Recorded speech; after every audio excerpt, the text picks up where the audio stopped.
ഉസ്താദന്മാരെന്ന് പറഞ്ഞ ആരാ? നമ്മൾ അവരെ കുറിച്ച് പഠിക്കണം, അവരെ കുറിച്ച് മനസ്സിലാക്കണം.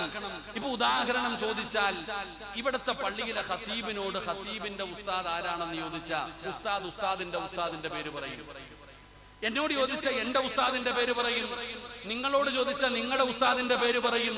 അപ്പൊ ലോകത്തുള്ള ഏത് ഉസ്താദിനോടും തന്റെ ഉസ്താദാരാ ഇന്നാള്, ഉസ്താദിന്റെ ഉസ്താദാരാ ഇന്നാള്.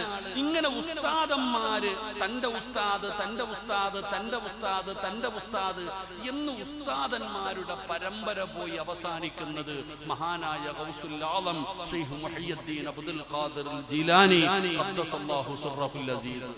ഉസ്താദന്മാരുടെ പരമ്പര എനിക്ക് ഇൽമു പഠിപ്പിച്ചു എന്നത് എന്റെ ഉസ്താദ്, എന്റെ ഉസ്താദിന് ഉസ്താദിന്റെ ഉസ്താദ്, ഉസ്താദിന്റെ ഉസ്താദ്, ഉസ്താദിന്റെ ഉസ്താദ്, ഇങ്ങനെ ഉസ്താദന്മാരുടെ പരമ്പര പോയി അവസാനിക്കുന്നത് ഗൗസുൽ ആലമിലാണ്.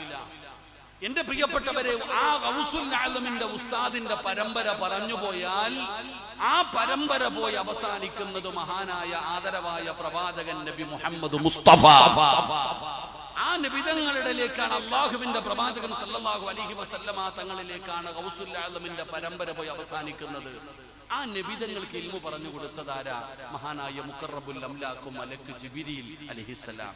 ആ ജിബ്രീലിന് ഇൽമു പറഞ്ഞു കൊടുത്തതാരാ? അല്ലാഹ്. ആ ജിബ്രീലിന് അറിവ് പഠിപ്പിച്ചു കൊടുത്താൽ അല്ലാഹ്. ഇതാണ് ഉസ്താദന്മാരുടെ പരമ്പര. അത് സാധാരണ, അതുകൊണ്ടാണ് ഉസ്താദന്മാരെ കയറി ഇങ്ങനെ നിങ്ങൾ സാധാരണ ആൾക്കാരെ പോലെ കളിക്കില്ലെന്ന് പറയുന്നത്. അത് ഉസ്താദായാലും മുത്തഅല്ലിമായാലും ആരായാലും. അതുകൊണ്ടാണ് അവരോട് സംസാരിക്കുമ്പോൾ നിങ്ങൾ വളരെ ബഹുമാനത്തോടെ ആദരവോടെ അവരുടെ നാവിൽ നിന്ന് ഒരു വാക്കിന് പോലും നീ വില കൊടുക്കേണ്ടി വരും.